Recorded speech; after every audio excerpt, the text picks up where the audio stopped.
ಭಾರತೀಯ ಮಾನವ ಹಕ್ಕುಗಳ ಪರಿಷತ್ ಜಾರ್ಖಂಡ್ ರಾಜ್ಯದ ಪಾಕೂರ್ ಜಿಲ್ಲೆಯ ಮಹೇಶ್ಪುರದಲ್ಲಿ ಮೊಹಿನ್ ಉಲ್-ಹಕ್ ಅವರ ಅಧ್ಯಕ್ಷತೆಯಲ್ಲಿ ಮಾನವ ಹಕ್ಕುಗಳ ಮಂಡಳಿಯ ಸಭೆ ನಡೆಯಿತು.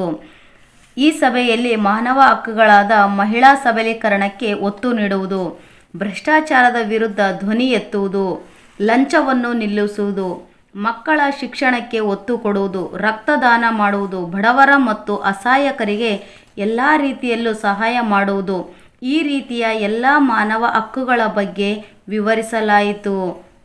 ಮಾನವ ಹಕ್ಕುಗಳಾದ ನ್ಯಾಯಯುತ ಮತ್ತು ಅನುಕೂಲಕರ ಪರಿಸ್ಥಿತಿಗಳಲ್ಲಿ ಕೆಲಸ ಮಾಡುವ ಹಕ್ಕು, ಸಾಮಾಜಿಕ ರಕ್ಷಣೆಯ ಹಕ್ಕು, ಲೈಂಗಿಕ ಶೋಷಣೆ ನಿಂದನೆಯನ್ನು ತಡೆಯುವುದು, ಮಾನವ ಕಳ್ಳಸಾಗಣೆ ತಡೆಯುವುದು, ಲಿಂಗ ಸಮಾನತೆ, ಸಾರ್ವಜನಿಕ ಆರೋಗ್ಯದ ರಕ್ಷಣೆ, ಅಂತಾರಾಷ್ಟ್ರೀಯ ಕಾನೂನು ಮತ್ತು ನ್ಯಾಯ ಹಕ್ಕುಗಳ ಬಗ್ಗೆ ಸವಿವರವಾಗಿ ತಿಳಿಸಿದರು. ಈ ಸಂದರ್ಭದಲ್ಲಿ ಮಾನವ ಹಕ್ಕುಗಳ ಪರಿಷತ್ತಿನ ಸರ್ವ ಸದಸ್ಯರಾದ ನೂರುಲ್ ಇಸ್ಲಾಂ ಎಸ್.ಕೆ, ರೇಖಾ ರಾಣಿ, ಆಜಾದ್ ಎಸ್.ಕೆ, ರಂಜಿತ್ ರಾಣಿ, ರಜಕ್ ಕರಣ್ ದಾಸ್, ರೂನ್ ಲೈಲಾ, ದೇವಿಲಾಲ್ ಹೆಬ್ರಾಮ್, ಮೋನಿಶ್, ದಿಲೀಪ್ ಟೂಟು ಸೇರಿದಂತೆ ಅನೇಕ ಸದಸ್ಯರು ಈ ಸಭೆಯಲ್ಲಿ ಉಪಸ್ಥಿತರಿದ್ದರು. ಪ್ರಜಾ ನ್ಯೂಸ್ ಜೊತೆ ಇದಾಯಿತ್ ದೊಡ್ಮನೆ ಸಿರುವಾರ್. ಧನ್ಯವಾದಗಳು.